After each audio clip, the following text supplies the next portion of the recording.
Noong bisperas ng Pasko, nagpadala ang Ukraine ng mensahe sa Kremlin na mas malakas pa kaysa sa anumang pag-atake ng misil. Sa 3 taon, inatasan ang mga opisyal ng Russia na gumawa ng di masabing gawain laban sa mga bilanggo ng Ukraine. Kasama rito ang pagpapahirap, kuryente, at pekeng pagbitay. Akala nila na kung gagawin nila ang marurumi nilang gawain sa dilim at babalik sa Moscow, magiging ligtas sila. Kagabi, nalaman nila kung gaano sila nagkamali. Sa isang operasyon, 2 kriminal ng digmaan ang pinaslang sa gitna ng kabisera ng Russia. Pero ang pinakanakakatakot na bahagi para kay Putin ay hindi lang na namatay sila, kundi kung saan sila namatay. Nangyari ang pag-ataking ito sa mismong paradahan, kung saan isang general ng Russia ang pinasabog 24 na oras lang ang nakalipas. Lubos na paralisado ang seguridad ng Russia at kahit ang kanilang mga pangunahing propagandista ay umaamin na sa isang mahirap na katotohanan. Mas ligtas na ngayon ang mga komandante ng Russia sa harap ng labanan kaysa sa sarili nilang mga tahanan. Kaya tingnan muna natin ang naipapatupad na katarungan at krimen. Sa nakaraang 3 taon, napatunayan ng maraming internasyonal na investigasyon na sistematikong nagsagawa ng war crimes ang Russia sa Ukraine, lalo na laban sa mga bihag at sibilyan.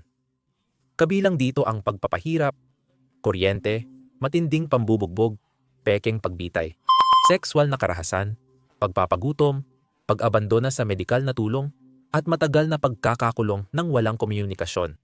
Ikinuwento ng mga bihag ng digmaan at sibilyan mula Ukraine na ikinulong sila sa mga basement, bilangguan, at pansamantalang detensyon kung saan karaniwan ang pang-aabuso. Ang United Nations, Amnesty International, at Human Rights Watch ay pawang nagsabi na ang ganitong pagtrato ay lumalabag sa Geneva Conventions. Dahil laganap at organisado ito, maaari itong maituring hindi lang krimen ng digmaan, kundi pati krimen laban sa sangkatauhan.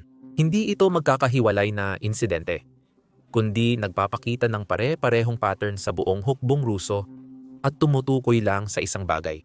Ito ay isang direktang utos mula sa Kremlin. Ganito, nangako si Zelensky kay Putin na magkakaroon ng hustisya laban sa mga kriminal at hulaan mo, tinutupad ni Zelensky ang pangakong iyon ng malaki. 2 araw na ang nakalipas. Nakita nating pinatay ang isang general ng Russia sa Moscow sa araw. Kahapon, 2 opisyal ng Russia na sangkot sa krimeng pandigma ay nagkaroon din ng parehong kapalaran sa parehong lugar. Narito ang isang saksi mula sa Russia na nagkukwento kung paano nangyari ang operasyong ito. Narinig ko yon. Mga kalahati ng 2 gabi ako nagtagal doon. Basta, nakaupo lang ako nagpapahinga sa gabi iyon. Sumilip ako sa bintana at narinig ko ang malakas na tunog sa isang lugar. Pareho lang ang tunog gaya ng ilang araw na ang nakalipas pero mas mahina lang kaysa noong may kotse. Kaya naman, tumingin ako sa direksyong iyon papunta sa lugar ng pinangyarihan. Bago iyon, narinig na may nangyayari tungkol sa mga pulis. Narito ang detalye. Nagkaroon ng pagsabog sa Moscow noong gabi ng Disyembre 23 at 24. Ang target ay isang pulis na sasim na sasakyan sa parehong lugar kung saan napatay si General Sarajevo kamakailan. Ang sasakyang ito ay 300 metro o 1,000 talampakan lang mula sa lugar na iyon. Batay sa ulat, may naghagis ng pampasabog sa bintana ng nakaparadang sasakyan habang dumadaan lang. 3 tao ang namatay, kabilang ang 2 pulis, at isa pa ang nasa kritikal na kondisyon. Ang 2 pulis na namatay ay sila pala. Sila ang may sala sa ilan sa pinakamalulupit na krimen noong digmaang ito. Kasama dito ang pagpapahirap sa mga Ukrainiang bilanggo ng digmaan. Ang 3 namatay ay ang naghagis ng bomba sa bintana. Sabi ng mga investigador, may nagulat na nakitang kahina-hinalang lalaking nakamaskara at hood sa lugar bago ang pagsabog. Pagkatapos, may nakita ring isa pang improvised explosive device. Ang mga investigador na hindi sumabog at itinapon lang malapit sa pinangyarihan. Mukhang ito ay isang planadong operasyon at naging matagumpay ito. Ibig sabihin, kahit sa kabisera ng Russia, ang pinaka-secure na lungsod ng Russia, hindi naligtas ang mga kriminal ng digmaan ng Russia mula sa martilyo ng hustisya. Hindi lang ako ang nagsasabi niyan. Pati mga propagandista ng Russia ay hayagang sinasabi na rin ito. Narito ang isa sa pinakamalalaking propagandista ng Russia na may isa sa pinakamalalaking palabas sa Russia. Kahapon, sinabi niya na mas ligtas na ngayon ang mga general ng Russia sa frontline kaysa sa sarili nilang bahay sa Moscow. Pakinggan mo na lang kung di ka naniniwala. 1 taon na silang pinapatay. Pinatay na nila ang ikatlong general ng Russia sa loob ng 1 taon. Hindi namin inilipat ang aming mga general sa mga posisyon sa barracks.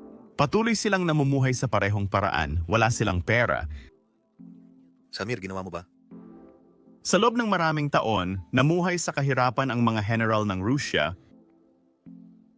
Wala silang maraming apartment o dacha na pwedeng lipatan.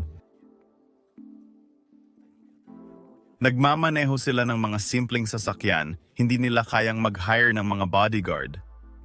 Hindi pa namin naiisip kung paano namin mapoprotektahan ang aming mga opisyal kapag nasa bahay sila. Kailanman hindi. Lumabas na mas delikado pa sila roon kaysa sa harapan.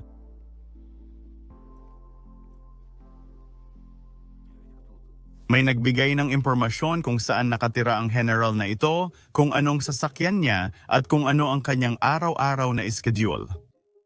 Lahat ba ng mga taong ito ay bibitayin sa publiko? Hindi, halos walang mangyayari sa kanila pagdating sa ugnayan natin sa kanluran at sa iba pa. At lahat ng iba pa. Hindi siya nagkakamali tungkol sa hindi gumaganang sistema ng Rusya. Ang sistemang itinayo ni Putin ay bumabaliktad na laban sa kanya. Tingnan ang ulat na ito. Kinakain ng sistema ang sarili nito sa Rusya. Unang beses na kinasuhan ng pagtataksil ang isang kalahok sa digmaan laban sa Ukraine. Dinidinig ng korte ang kaso ng 26 anyos na si Anton Kurutuva. Ito ang unang kaso ng isang taong lumaban sa Ukraine na naging akusado ng pagtataksil. Si Kuru ay tipikal na produkto ng sistema. Mula pagkabata, tapat siyang makabayan at taga-suporta ni Putin. Isang aktivista ng Young Guard, sumali siya sa mga proyektong pro-Kremlin at nagmarcha sa immoral na rehimento sa Red Square. Noong 2022, naglingkod siya sa Tank Brigade bilang mananakop at pinarangalan dahil sa masigasig na serbisyo. Sabi ng Human Rights Defender, tinanggal na sa opisyal na website ng gobyerno ang lahat ng detalye ng gantimpalang ito. Simula 2025, hindi bababa sa 400 at 68 katao sa Russia ang nahatulan sa pagtataksil at espiya. Ito na ang pinakamataas sa makabagong panahon. Lahat ng ganitong kaso ay nauwi sa guilty. Isang beses lang nagkaroon ng acquittal noong 1999. Sa tingin ko, 2 bagay ang ipinapakita nito. Maaaring sobrang galing lang talaga ng mga taga-usig sa Russia sa kanilang trabaho. O kaya naman ay talagang lutong makaw ang buong sistema para ipadala ang mga inosenteng tao sa mga kulungan. Dumarami ang kasong pagtataksil dahil nagsisimula ng magtanong ang mga Ruso tungkol sa digmaang sinimulan ni Putin. At nagsisimula na rin silang questionin ang mga datos na ibinibigay sa kanila ng Kremlin.